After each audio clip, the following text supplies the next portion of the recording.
Hello, paring Joel. Good evening. Magbabayad ako ng utang. Magkano ba yung utang ko sa'yo? Ang ganda ng aura mo ngayon ah. Oo, syempre. May trabaho na ako eh. 350 lang naman yung... Ito. Sige, bayad ko. Nakapagtrabaho ako sa kapitbahay ko. Naglabada ako eh. Pagbayad din. Ito, sukli mo. Ay, hindi. Okay lang yan. Keep the change ko na lang yan sa'yo. Aba, Oo, talaga? kasi may trabaho na ako lagi eh. Ha? Kung ganyan ba naman araw-araw eh. Salamat. Hindi ayos tayong dalawa.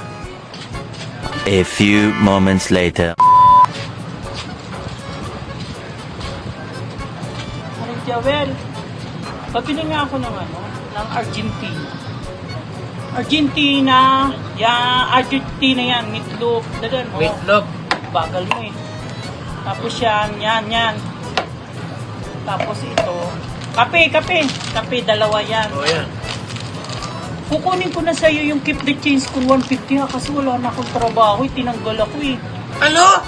Oo. Akala ko makip details na yun. Hindi, wala na akong trabaho. Tinanggal ako ng ng pinaglalabanan ko kasi ang dumi daw ng labada ko eh. Patay Hindi mo tayo ako dyan. tinanggap. Kaya kukunin ko na lang yun ha. Pasensya ka na ha.